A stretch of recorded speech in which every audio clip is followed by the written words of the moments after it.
সরকারের বয়স হয় নাই 1 মাস, 20 দিনের এই সরকারকে বিভিন্ন ধরনের বিলম্বিত করছে দাবি দাওয়া নিয়ে। এতদিন কোথায় ছিলেন? 16 বছর যে দুঃশাসন চালিয়েছে তখন দাবি দাওয়া দেননি। এখন এই 20 দিনের সরকারকে কেন নানান ধরনের উদ্ভট দাবি দিয়ে তাদেরকে অতিষ্ঠ করে তুলেছেন?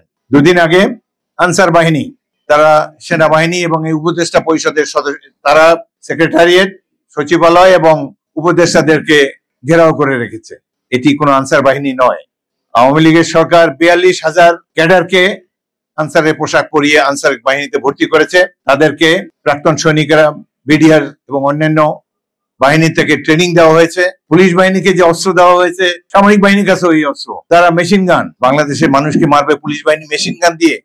বাংলাদেশের জনগণ কি এরকমই অপরাধী? কেবলমাত্র ক্ষমতায় টিকে থাকার জন্য শেখ হাসিনা এবং তার সরকার এই বিভিন্ন বাহিনীকে আধুনিক মারণাস্ত্রে সজ্জিত করেছে।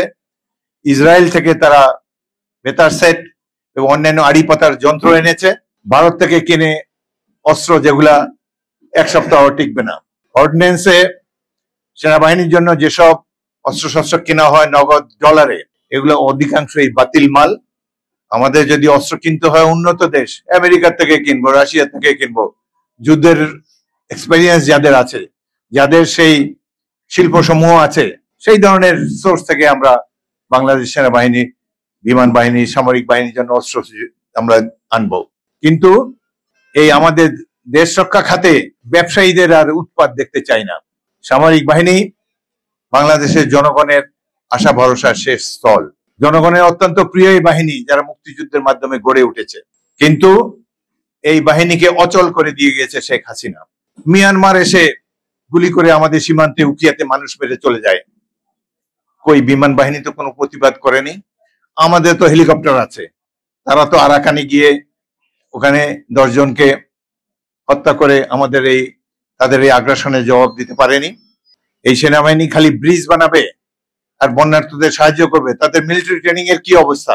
আমরা যদি সুষ্ঠু নির্বাচনের মাধ্যমে জনগণ যদি বিএনপি কে দায়িত্ব দেয়, আমরা পুরা জাতিকে মিলিটারি ট্রেনিং দিয়ে সৈনিকে পরিণত করব।